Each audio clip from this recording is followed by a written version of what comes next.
The Dallas Cowboys beat the New York Giants on Thanksgiving, sweeping the season series. We'll break down that game and more in this episode of the Locked On Cowboys podcast.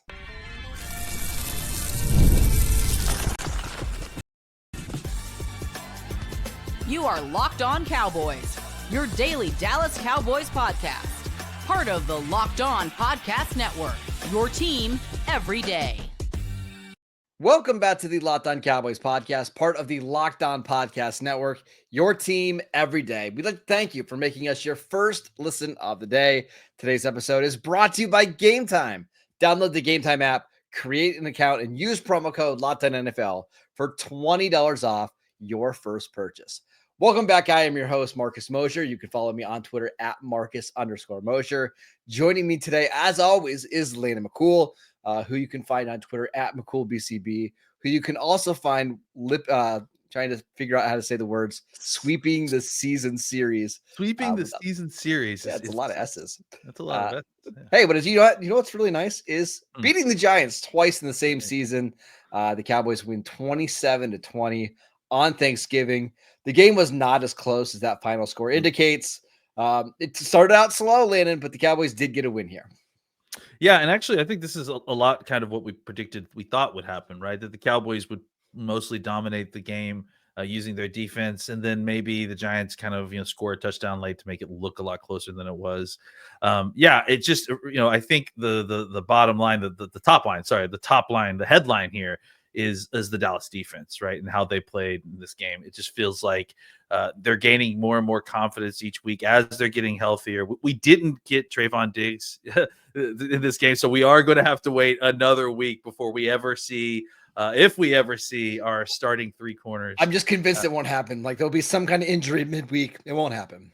It's going to be some kind of like Chicago Cubs level curse, right? Where for the next 5 or 6 years, there's always just something that's causing us to quite miss on one of those three guys. But up until then, we've had some great play from guys like Josh Butler, who have come in and continue to play well before he got hurt, unfortunately. But I do think that you started to see this defense start to get more confidence in itself, start to kind of absorb what Zimmer is trying to teach to them. And that really led the way for, to be frank, like a Giants offense that was overmatched. It was on their third quarterback at this point. The best thing that the Giants seemingly could do was have Drew Lock kind of escape out of the front of the pocket and try to be athletic. So just a really great performance by the defense. And then, we'll talk about, some of the things on the offense a little bit up and down again, not surprising, but some very good performances by specific folks. Yeah, this was not a great offensive performance by the Cowboys. CeeDee Lamb had 3 drops. I mean, there was a report from Erin Andrews during the game. Like, she was just listing all of the injuries that CeeDee Lamb had. Like, there's no excuse for the drops, but I think you maybe understand why it's happening with him being so beat up. Even when the game was somewhat still hanging in the balance, he wasn't out there because I just don't think he could physically do it. There was after the play where he had the pass interference call, he tried to come back out in the field and run around, and he couldn't do it. So that part of it was hard. However, they did get enough on offense, and I wanted to start with Rico Dowdle, Landon, who 22 carries, 112 yards and a touchdown. No other running back in this team got more than 3 carries, and that would be Hunter Lipke, 3 carries for 4 yards. I thought Rico looked awesome this game.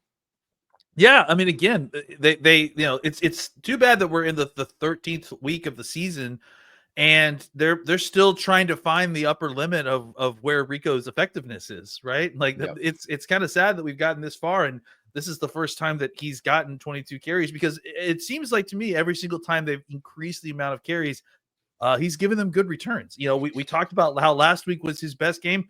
This week was better than that, 100 plus yards, 5.1 yards per carry, and obviously his first rushing touchdown of the season. And frankly, he should have had probably another 2 touchdowns. If they had run him down by the red zone instead of, the inopportune plays that they had run on a couple of them, including another zone read play. Listen, I love Hunter Lipke, but even the way that they gave Hunter Lipke the ball were some really wild timing carries, like to call for Hunter Lipke to carry the ball. So, well, I'm fine with Lipke getting touches like at the 1 yard line, but like not first and goal from the 9. Like, that's just not his strength, Yeah, exactly. That should have been Rico's carry. And again, it did feel like by the time they started giving Rico carries in the red zone, it was like finally, right? Like they should have been doing it all game. So, anyways, yeah, Rico Dowdle, without a doubt, has kind of recentered himself at this point as the center of the offense, right? With where CeeDee Lamb is right now with his injuries, his shoulder. I mean, I think at the end of the game when he came out finally, it's almost like he re-injured that shoulder that he has been kind of dealing with these 100%. last few weeks. Yeah. And, He also got a helmet directly to the knee. Yeah. And I think that as the game started to go on, I think that was bothering him more and more. It just added up, right? Yeah. And so, and so you started to see guys like Schoonmaker and Dowdle, and we're seeing another week where Turpin is being a part of the offense that's important. So, I just think Brandon Cook's coming back. Obviously, we got to mention him as well. He played a big role immediately coming back, which was useful. It was good to see him kind of being folded into the mix pretty seamlessly on his first week back. So, I think that those are things. There are some things to be kind of encouraged by, that can continue to improve as the season goes on. But I mean, I think it's always because you don't have Dak and because of your offense the way it is, it's always going to be, start stop sort of situation because they just aren't quite as talented as they need to be on the perimeter at the quarterback position. And let's talk about Cooper Rush in this game. 21 of 36, 195 yards and a touchdown. I don't think he played as well this week as he did last week against Washington, but there were plays in this game where like I thought he played well. There was a there was a third down where he scrambled outside the pocket and found CeeDee Lamb. I think it was either on the first or second drive. Yep. It was a scramble that was initially ruled the fumble. That was actually got taken back. The Cowboys scored in the next play. I thought Rush did a pretty good job in this one. Yeah, I mean, I think that it's like he's playing just slightly above replacement level, right? Like, I mean, and that's all you kind of can hope for with the backup quarterback, right? Is that you just don't be the reason that we're losing the game, right? And he's again, not. He's not. That's what I think Cooper is kind of, continuing to hold up his end of the bargain a little bit and continue to be a positive influence. I think in that Eagles game, he was part of the reason that you were losing the game, right? And I think that since then, you start him kind of settle back down to what we've expected from him. He's clearly got some sort of connection with Schoonmaker, which has really helped at certain points. Both of those players kind of get some better action. His confidence with the other players that he hasn't been practicing with, up until these last few weeks. I think like Brandon Cooks. I mean, obviously Cooks has been out, but I think, some of the Tolbert, some of the guys who've been working with the first teams. This is 2 weeks in a row that he's hit a big ball down the sideline. One to Jalen Brooks last week, and then one to Jalen Tolbert this week. So, like, again, this is when you have a backup quarterback.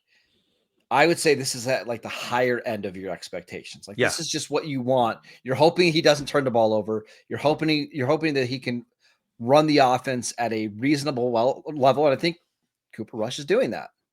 I think the where you would hope that there was more is that he would have more help. And that's the unfortunate thing that even Dak's been having to deal with is because CD's so beat up. Tolbert and Brooks are still kind of young players, or at least still kind of figuring out. Cooks hasn't been back until this week. You've been missing Ferguson.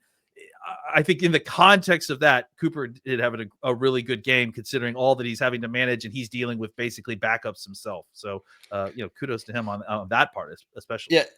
And before we get too far down the road in this game, the Cowboys are 5-7. We should at least reset this a little bit. They are technically not out of the playoff hunt yet, although I still think it's unlikely. However, if you win out and you go 10-7, you're probably getting in.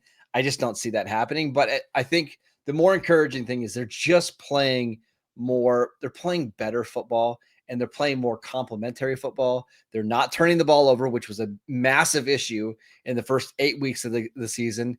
And now they're creating takeaways on defense. They're getting leads. They're allowing their pass rush to take over. Like, I don't think this team was ever going to be a 12-13 win team this year, but this is what we were hoping it would kind of look like as we get closer to the end of the season.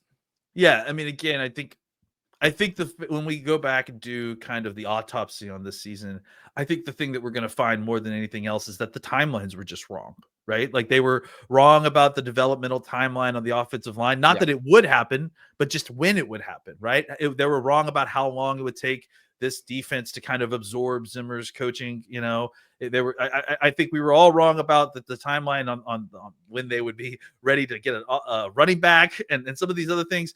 I think that, some of the theories that the front office and the coaching staff put out there as far as solutions to problems, I think, weren't wrong.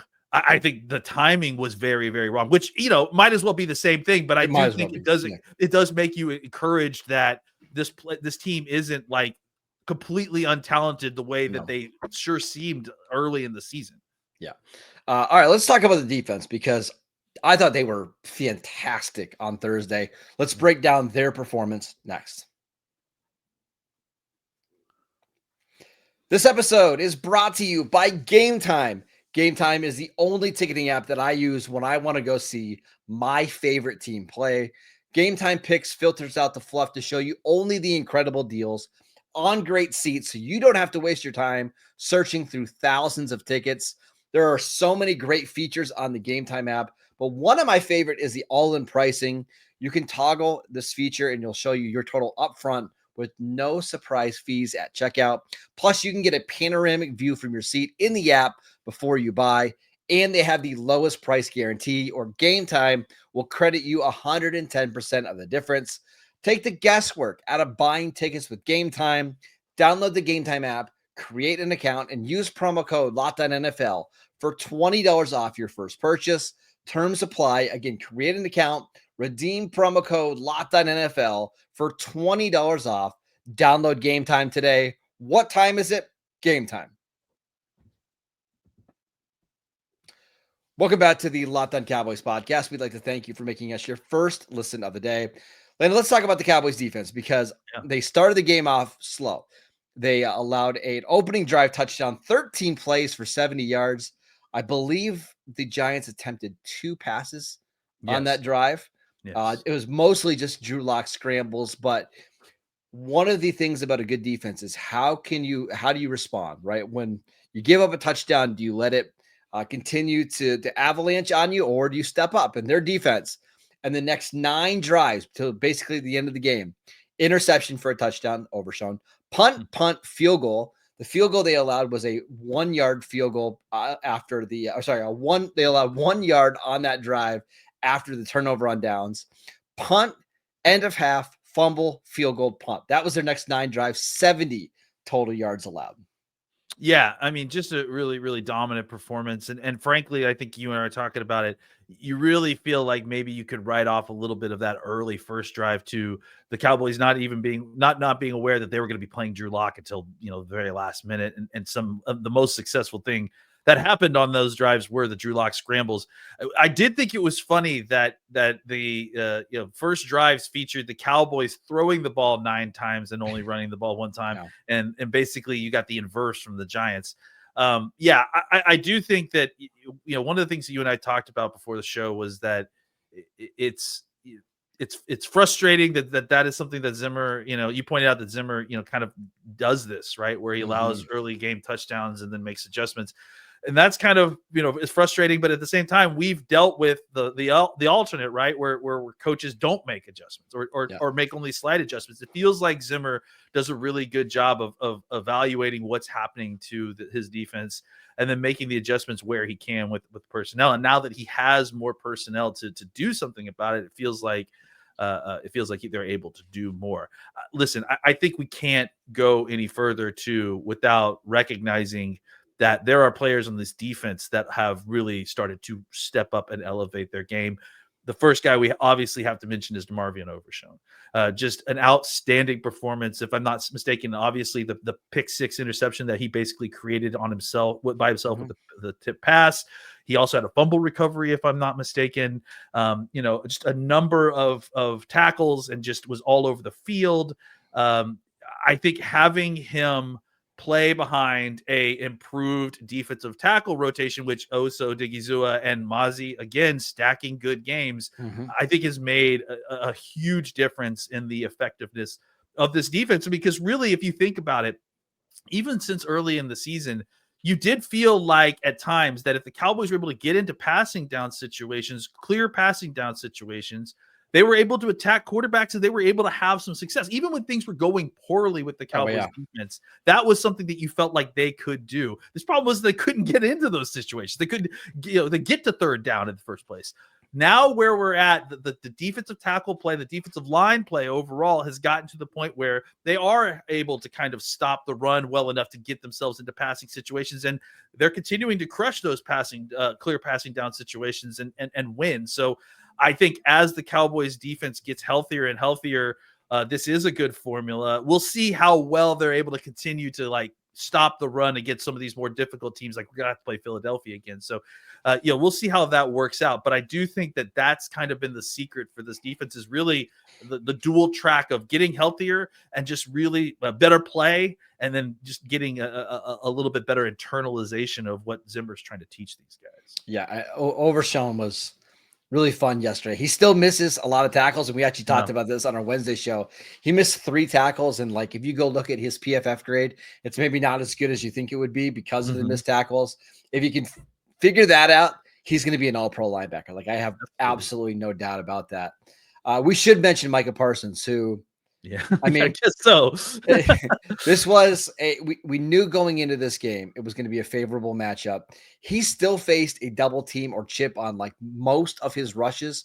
He finished the game, I'm looking at the numbers right here, with 8 pressures. Now PFF gave him 3 sacks in this game. Interesting. And here's the reason why. If you watch the Donovan Wilson sack, pretty sure that's going to get changed to Micah Parsons because Drew Lock was not down. Not down. And then PFF doesn't do half sacks. So the Mozzie one they gave the full sack for. In the 4 games since Micah Parsons has returned from injury, 23 pressures, 11 hurries, 8 sacks, 7 stops, 4 QB hits. That is the most among all edge rushers in all 5 of those stats. He's been dominant. And shockingly, having a dominant edge rusher on your defense makes your defense better. I don't know why anybody thought that wouldn't be the case, but they are much, much better when Micah's on the field.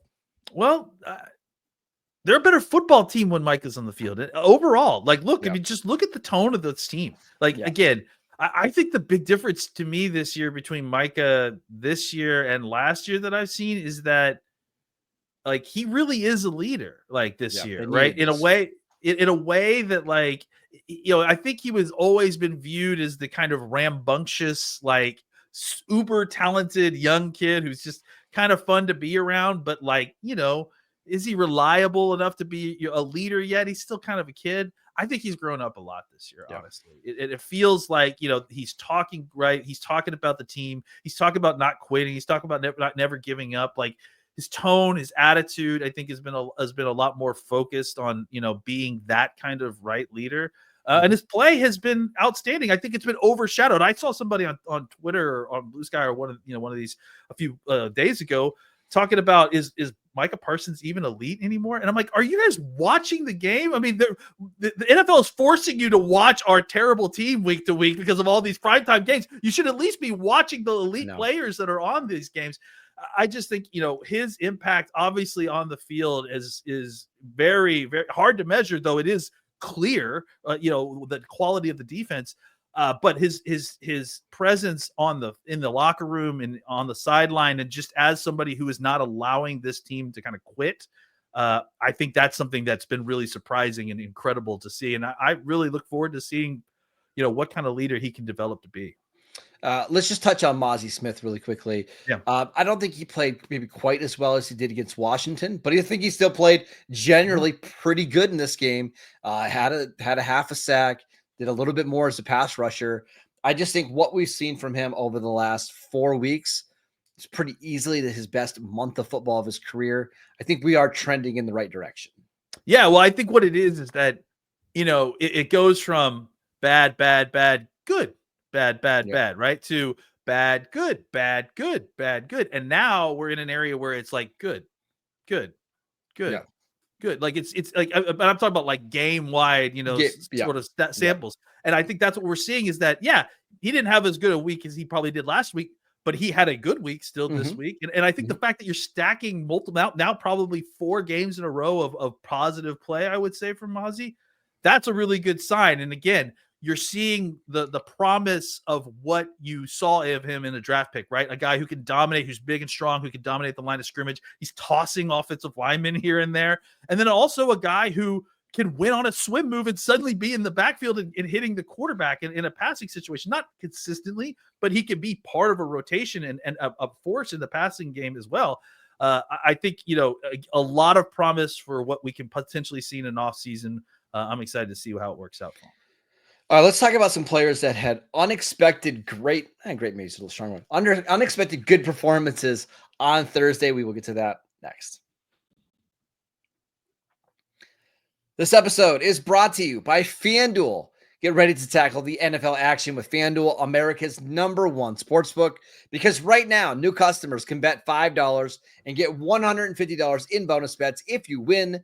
The FanDuel Sportsbook app gives you everything you need to place live bets on the NFL, all in one place. So when you get a hunch in the middle of the game, you can check out the latest stats, view live play-by-play, and so much more on the same page where you place your bets. Just visit FanDuel.com to join today.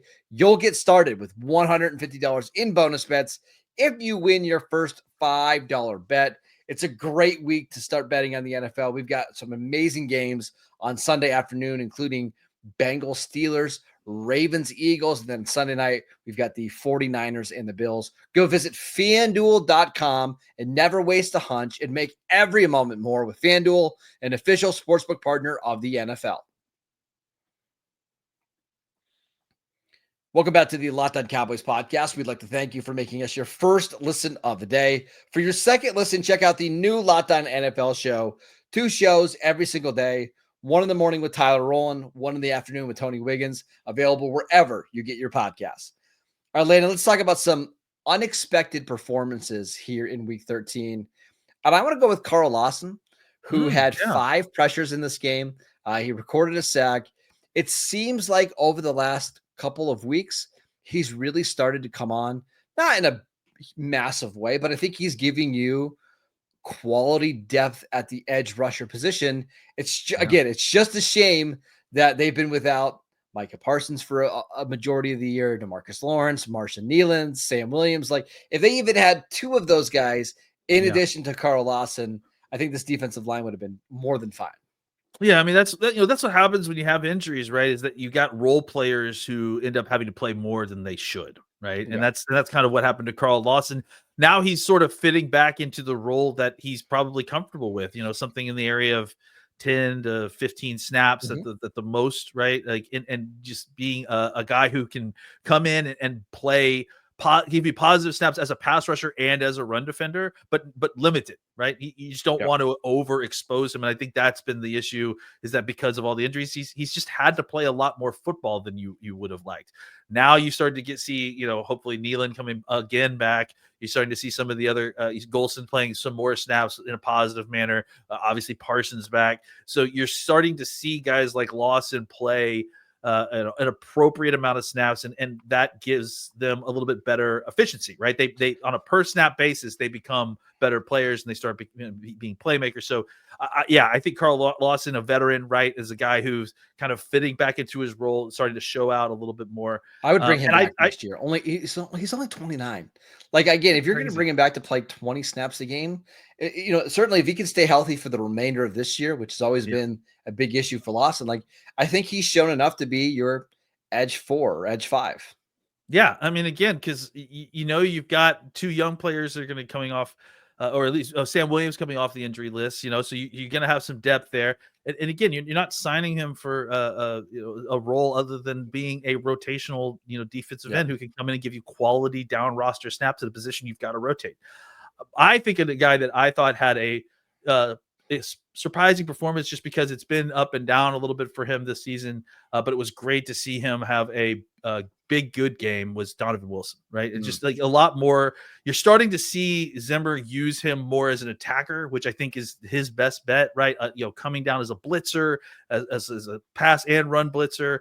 When he's able to attack the quarterback, attack the running back moving forward, that's when he's absolutely at his best. And he's one of your best blitzer pass rushers that you've got on this team, So I'd like seeing him, in that role even more and coming forward and making plays and wreaking havoc. So it was good to see him kind of have a big game.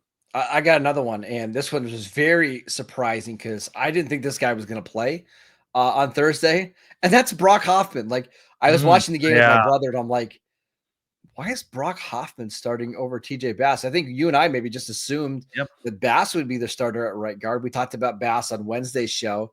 It was Brock Hoffman who started and didn't allow a single pressure on 42 pass blocking snaps on Sunday. Now, he got some help. They were always giving him some additional help, but I think this was pretty easily the best game I've ever seen him play.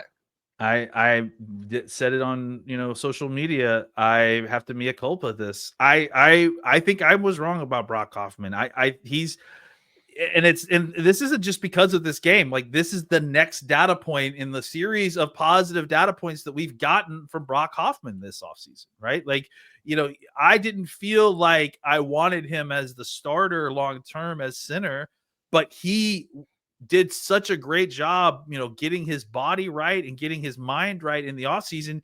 He made it really hard for Cooper Beebe to kind of take that starting spot because he was so irreplaceable. Now he's taking the spot of Zach Martin, and they're not missing a beat. He's played fantastic. I'll throw out another guy who I thought really, was a surprise. I thought Chuma Edoga played really good football in this game, I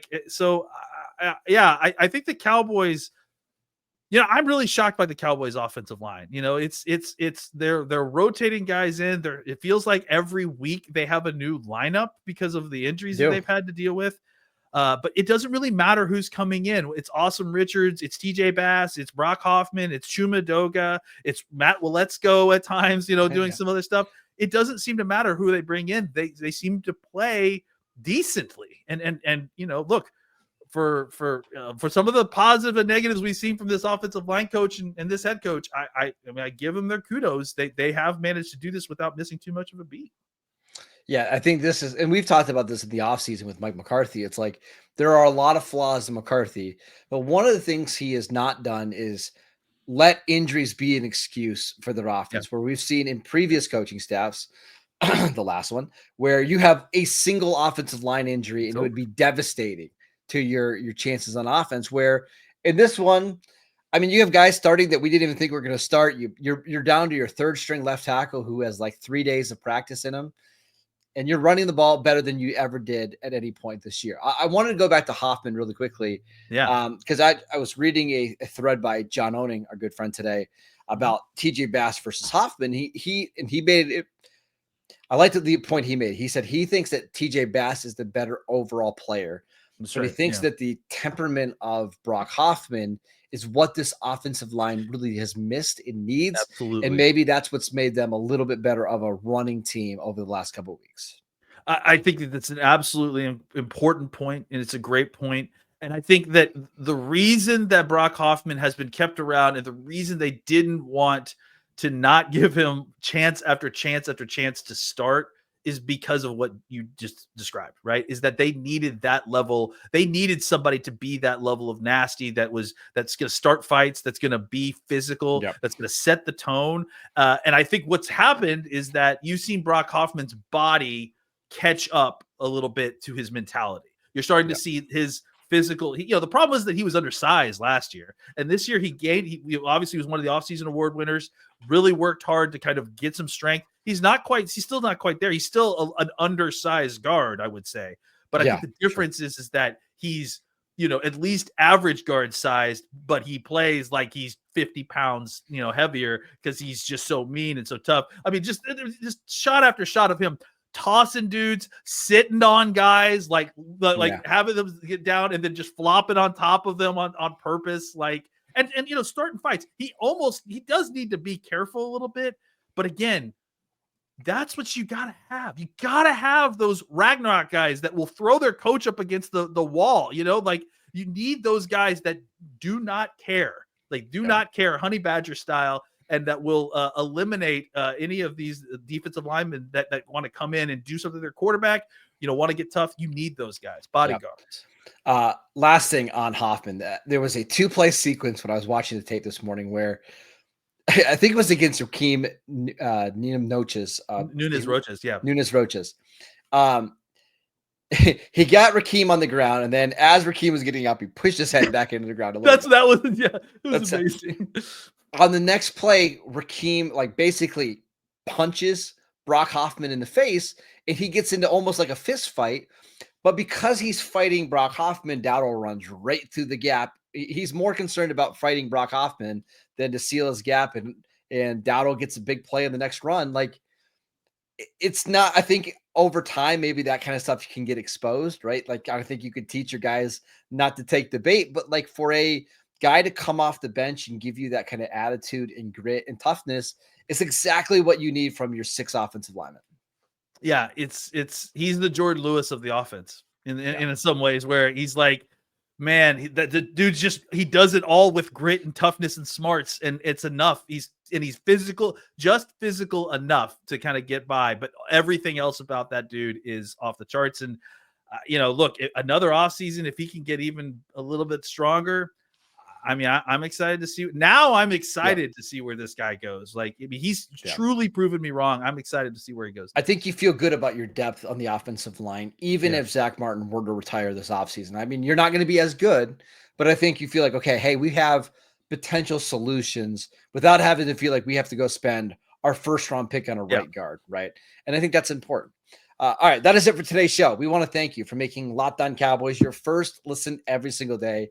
Make sure you follow us on YouTube or wherever you get your podcasts. We are free and available on all platforms. Follow Landon on Twitter at McCoolBCB, at Marcus_Mosier. Enjoy your holiday weekend, and we will see you right back here on Monday.